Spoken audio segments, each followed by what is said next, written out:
원래는 이제 구문만 해야 되는데 구문만 하기에는 여러분의 어휘 실력이 정말 개똥망이거든요.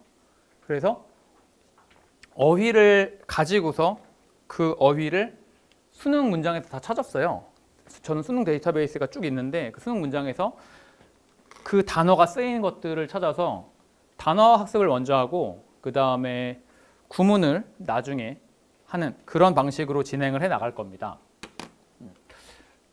한때는 정말 이거를 더 키워나가려고 하다가 만드는 게 너무 힘들어서 네, 적당하게 포기했지만 그러기에는 분량이 적지 않은 여러분 방학 동안 딱 하실 수 있는 정도의 양이라고 보시면 되고요. 나름 의미 있는 시간일 겁니다. 자, 그러면 볼게요. MK 보캡. 우리나라에서는 보카라고 하는데 참고로 보카는 콩글리시고요. 보카라는 단어는 없어요. 보캐블러리를 추격한 보캡이거든요.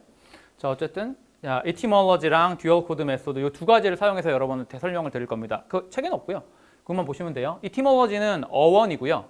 듀얼 코드 메소드는 흔히 말하는 이중 부호 방식이라고 해가지고 단어는 다른 게 없고 그냥 모든 방식을 총동원해서 외우시면 돼요. 그러니까 여러분이 하셔도 됩니다. 근데 여러분이 하셔도 되는데 여러분은 좀 비효율적인 방식을 쓰시는 경우가 많아요. 그래서 제가 최대한 효율적인 방향으로 인도해 드리도록 할게요. 그러니까 저는 이런 거 하고 싶은 거예요. 딱딱딱 뭔가를 맞춰가고 싶은 겁니다.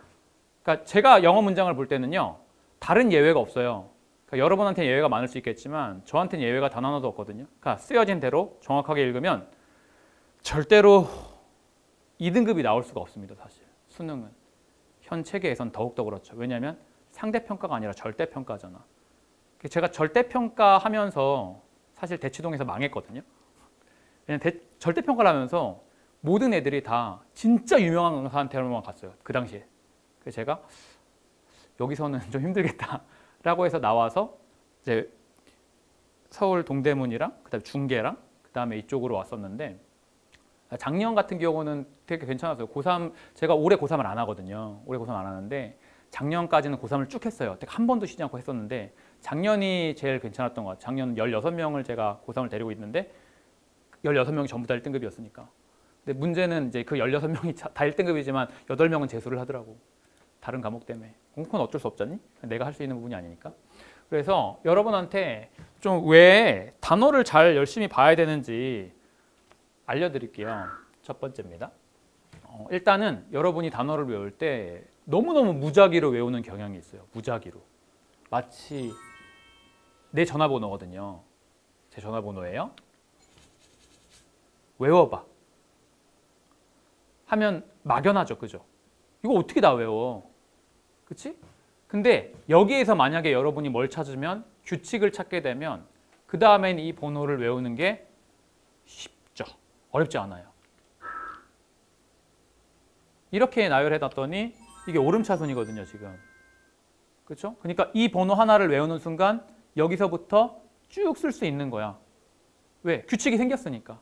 그러니까 여러분이 뭘 만드셔야 되냐면 여러분 자신만의 규칙을 만들어 주셔야 돼요. 그리고 어느 정도는 제가 규칙을 알려드릴 거고 그게 첫 번째 거고요. 자, 그 다음에 단어가 왜 중요할까? 당연히 중요하죠. 외국어는 영어뿐만 아니라 일본어건 독일어건 프랑스어건 다 단어가 중요합니다. 여기 보시면 여기 단어가 있는데 혹시 읽어지는 사람? 이거 읽어져요? 이거 안 읽어진다고. 근데 문법을 완벽하게 알면 그러면 영어가 해결이 될까? 문법 완벽하게 알려드릴게요. 이게 주어고요. 이게 비동사고요. 이게 보어예요. 자, 이게 주어고요. 이게 비동사고요. 이거 보어예요. 이해돼요? 여전히 안 되죠. 왜? 모르는 단어라서. 반면에 혹시 이거 이해 안 되는 사람? 이거 이해 안 되면 이 수업 들으면 안 돼요. 나가셔야 됩니다.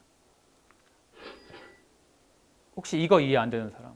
또 이거 이해 안 되면 나가셔야 되거든요. 근데 이게 이거예요. 그냥 1:1 대응이라고. 그러니까 여러분이 단어가 안 되잖아요. 그럼 영어가 이렇게 보이는 겁니다. 그럼 당연히 무슨 소리인지 모르지. 어떻게 알아 그걸? 나도 모르겠구만. 일단 단어가 완벽하게 정립이 되고 나면 그 다음부터 외국어를 배우는 건 어떤 언어라도 쉬워요. 특히 문법 체계가 우리나라 말과 비슷한 언어들은 더 쉽습니다. 예를 들면 일본어 같은 경우. 일본어는 단어를 외우는 순간 문법상 같은 경우 조금 다를 수는 있겠지만 어순이 같죠. 어순이 같다라는 게 엄청나게 강력하거든. 자, 요거 해석해 보세요. 요거. The novice loaded alterations. 문법 알려드릴게요. 주어고요, 동사고요, 목적어입니다. 근데 이건 또 잘 해석이 안 돼. 혹시 이건 해석이 되나요? 아래 건 해석이 잘 되죠? 똑같은 말이거든요. 노비스, 초심자, 비기너, 초심자. loathe, 싫어하다, hate, 싫어하다.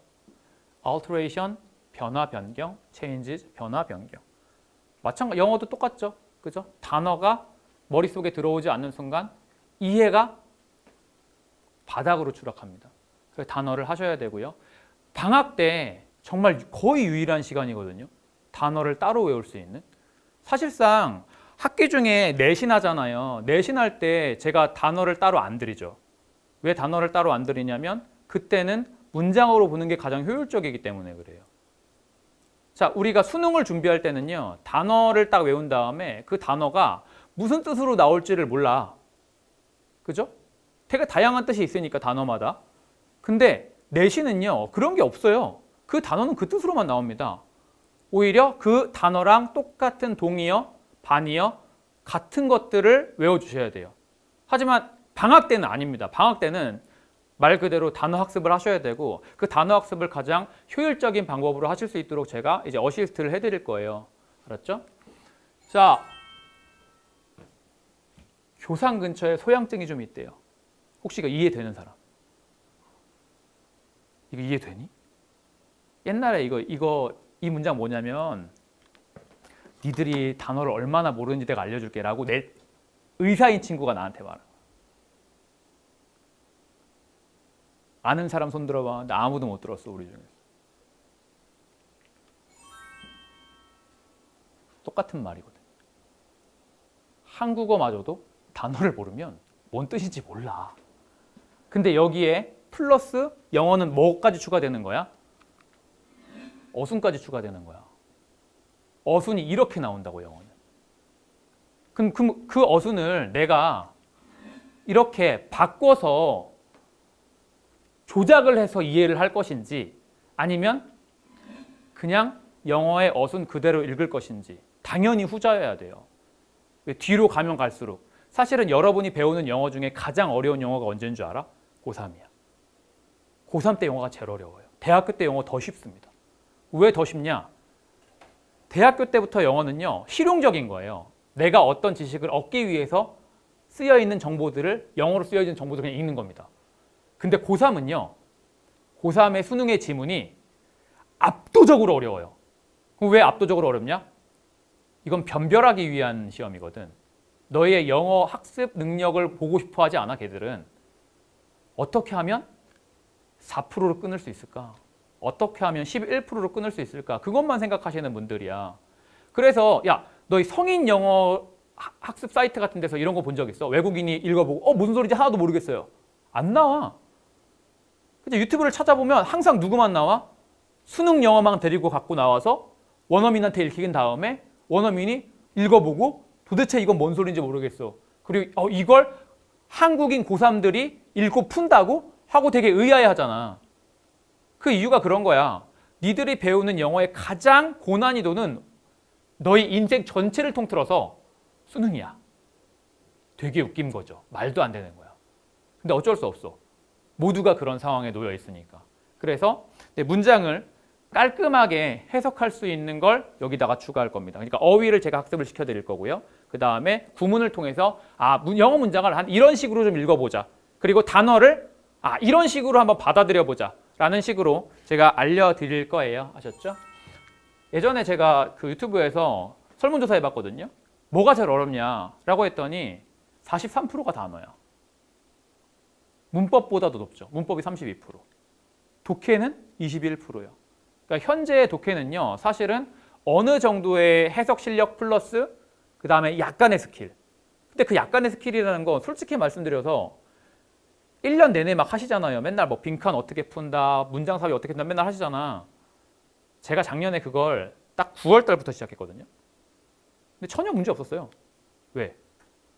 내가 설명할 수 있는 분량이 그 정도밖에 안 돼. 아니, 수능 문제 유형을 가지고 내가 아무리 길게 설명을 해도 한 달 반이면 모든 유형이 다 끝나요. 근데 여러분이 영어를 정확하게 읽는 데는 한 달 반 갖고 택도 없어. 진짜 오래 걸려.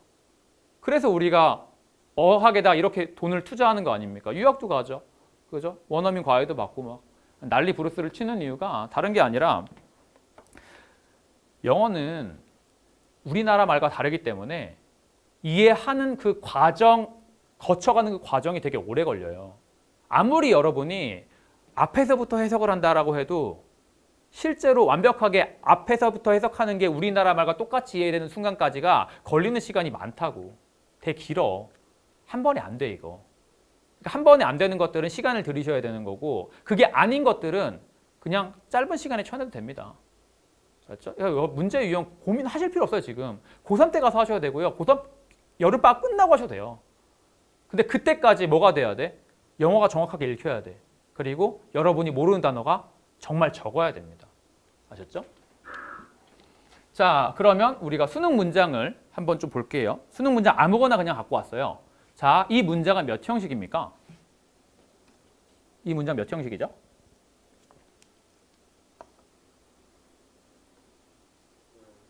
오형식.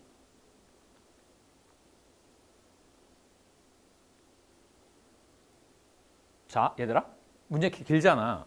근데 사실은 이만큼은 그냥 꾸미는 말이야. 자, 보였니? 다시 한번 보여드릴까요? 이만큼 꾸미는 말이야. 안 보였니? 지워드릴까요? 이게 이 문장이 진짜 하고 싶은 말이야. 그러니까 여러분이 오형식을 배울 때 있잖아. 오형식을 너무너무 잘못 배운 게 여러분은 오형식을 안다라는 걸 이런 식으로 생각해요. 나 오형식 알아? 네, 알아요. 뭔데? 주어 동사, 주어 동사 부어, 주어 동사 목적어, 주어 동사 목적어 목적어, 주어 동사 목적어 목적 부어. 아, 오형식이에요. 아무 의미 없어. 그러게 아니라 이 문장의 프레임을 정확하게 볼 수 있느냐가 제일 중요하죠. 이 문장이 되게 길었지만 사실 내가 하고 싶은 말은 뭐다? 한 회사가 고안해내요 계획을 이에요. 근데 여기에 뭐가 붙고요? 조동사가 붙음으로써 고안해내요가 아니라 고안해낼지도 몰라요가 되는 거고, 계획 앞에다가 되게 긴 수식어를 붙임으로써 계획이 그냥 계획이 아니라 이런 계획이야 라는 거고요. 그죠? 근데 명사기 때문에 뒤에 관계대명사절이 붙을 수 있어서 또 계획이 또 이런 계획이야 라는 거고요.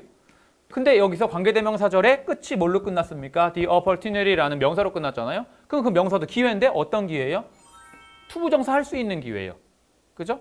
여기서 완전히 끝날 수도 있지만 여기다 뭘 붙일 수도 있고요. 다시 또 전치사 플러스 명사를 붙일 수도 있고, 전치사 플러스 명사를 붙일 수도 있고, 또 전치사 플러스 명사를 붙일 수도 있고, and가 붙고 나면 조금 더 고민하셔야 됩니다. 왜냐하면 병렬이 이게 전치사 플러스 명사가 병렬일지, 명사가 병렬일지, 동사가 병렬일지, 문장이 병렬일지가 여기서 또 결정이 날 거기 때문에 여기는 그냥 명사예요. 그냥 전명, and 명 이런 식이죠. 다시 또 전치사 플러스 명사가, 또 전치사 플러스 명사가, 그리고 이 문장을 다른 문장과 연결해줄 연결사가 붙어서 만들어지는 문장의 길이가 이런 거야. 근데 이 문장을 볼 때 우리나라 말과 똑같이 해석하려고 하시면 절대 안 됩니다. 그거 내가 다 해봤는데 안 돼. 여러분은 몇 년 하는지는 모르지만 저는 영어를 20년 이상 했잖아요. 그죠? 그럼에도 불구하고 우리나라 말과 똑같이 해석하려고 하는 애들은 좀 무리가 있을 거다. 한 문장만 더 볼까요? 이것도 수능 문장을 그냥 아무거나 뽑아온 거야. 자, 이 문장은 몇 형식이니? 이 문장은 몇 형식이에요? 그냥 좀 머릿속이 복잡해집니다. 그죠? 자, 그러면 이 문장에서 동사가 뭐니? 이 문장의 동사가 뭐예요?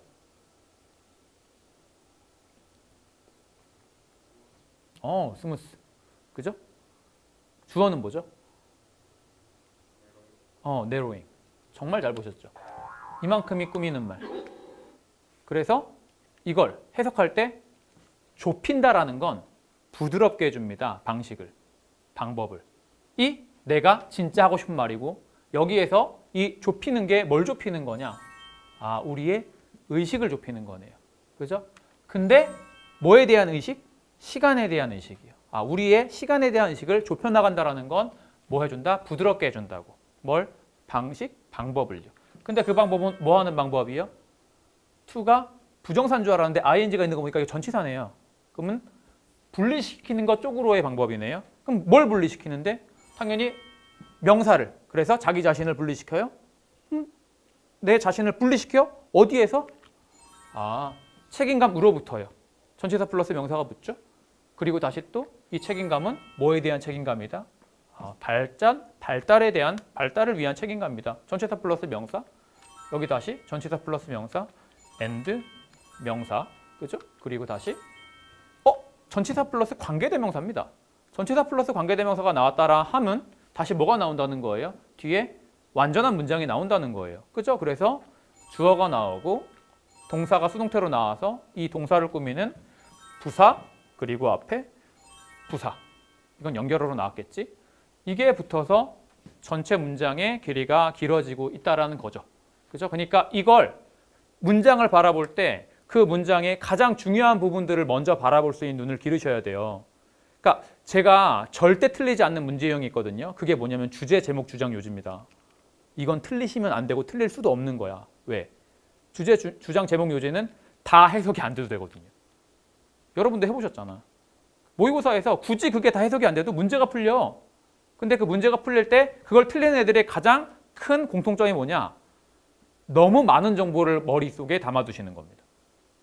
좁혀야 되는데 너무 계속 확장시키는 거야, 내 생각을. 그러다 보면 2번이 정답인데 2번에서 70%만 같은 모양인 4번이 정답처럼 보이는 거지. 그리고 이제 고민하잖아요, 우리는 2번과 4번 중에. 그리고 꼭 찍으면 틀리죠.